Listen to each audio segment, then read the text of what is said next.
বৃষ্টি মানে বাঙালির খিচুড়ি, কিন্তু আজকের বৃষ্টি আমার প্ল্যানটাই ভিজিয়ে দিল। তোফাকে নিয়ে আজকে প্রথমবার বৃষ্টি ভেজা দিনে একা একা আমি বাইরে বেরোলাম।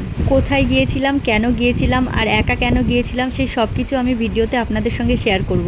তাই ভিডিওটি স্কিপ না করে পুরোটা দেখতে থাকুন, কারণ শেষে তোফার একটা কাণ্ড আছে যেটা মিস করলেই loss. So hello everyone, welcome back to my new vlog. আজ 6 জুন 2026। সকালে ঘুম থেকে উঠে দেখি বৃষ্টি ঝমঝমিয়ে হচ্ছে। আজকে আমাদের একটু ব্যাংকে যাওয়ার ডেট আছে। বৃষ্টি হতে দেখি সকালেই কিন্তু মনটা খারাপ হয়ে গেল।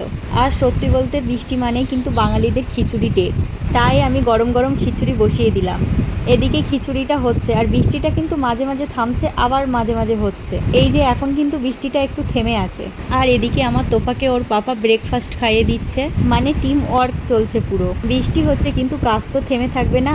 এরপর সব কাজ কমপ্লিট করে আমি গোসল করেছি, সাথে অনেক জামা কাপড় কেচেছি। যেহেতু বৃষ্টি হচ্ছে তাই সেগুলো আমি ছাদের উপর সিঁড়ির চালের নিচে তাড়া করা আছে সেখানে মেলে দিয়েছি। বৃষ্টি আবার হওয়ায় তোফার পাপা রেইনকোট পরে ডিউটিতে বেরিয়ে যায়। আমাকে বলল ব্যাংকে অন্যদিন যাব। আসলে ছেলেরা এমনই, রোদ বৃষ্টি কিচ্ছু মানে না। পরিবারের মুখে ভাত তুলে দেবে বলে নিজের কষ্টটা হাসি মুখে লুকিয়ে ফেলে। এরপর হঠাৎ দেখি বৃষ্টি থেমে গেছে, তাই তোফার পাপাকে কল করি। ও আমাদেরকে ব্যাংক পর্যন্ত একা একা যেতে বলে, তাই আমরা রেডি হয়ে বাড়ি থেকে বেরিয়ে যাই। আর সত্যি বলতে আজকে প্রথমবার কিন্তু এরকম বৃষ্টি ভেজা ওয়েদারে আমি তোফাকে নিয়ে একা একা বেরোচ্ছি। আমার একটু টেনশনই হচ্ছিল যে ঠিকঠাকভাবে পৌঁছাতে পারবো কিনা, তবে তোফা খুব এক্সাইটেড। বাড়ি থেকে দুপা হেঁটে আমি টোটো বা অটো চলাচলের রাস্তা পর্যন্ত পৌঁছে যাই। আর আজকে ব্যাংকে যাওয়ার কারণ হলো এটিএম কার্ড বা ডেবিট কার্ড নিতে। আমার আগের ব্লগ যদি আপনারা দেখে থাকেন তাহলে দেখবেন যে আমি একটা নতুন অ্যাকাউন্ট খুলেছিলাম, সেটারই এটিএম কার্ড আজকে নিতে যাচ্ছি। তো এরপর 2 মিনিটের মধ্যেই আমরা একটা টোটো পেয়ে যাই। টোটোতে উঠে 5 মিনিট বসতেই আমরা পৌঁছে যাই ইউকো ব্যাংকের সামনে। আর এটা হলো রাজারহাট চৌমাথার পাশেই।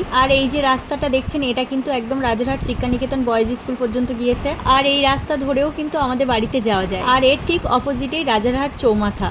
এর মধ্যেই কিন্তু তোফার পাপা চলে আসে ডিউটি থেকে। তো আমরা উপরে কাজ কমপ্লিট করে নিচে নেমে আসলাম। এটিএম কার্ডটা হাতে পেয়েছি, তবে আবারও একটা ডেট দিয়েছে, আসতে হবে।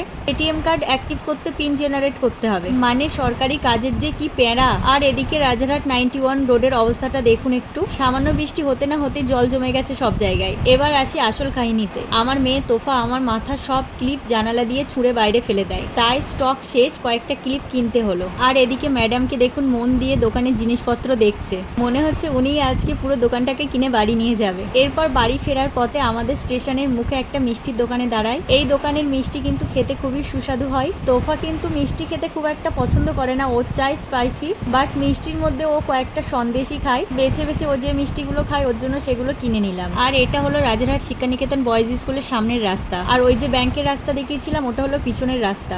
আসলে এই রাস্তাতে মোট 3টি স্কুল আছে, শিক্ষানিকেতন বয়েজ, শিক্ষানিকেতন গার্লস আর ভাতেন্ডা আন্নাখালী স্মৃতি মন্দির গার্লস হাই স্কুল। আর এই রাস্তাটির অবস্থা খুবই খারাপ ছিল, রিসেন্টলি এর সারাই করার কাজ কমপ্লিট হয়েছে।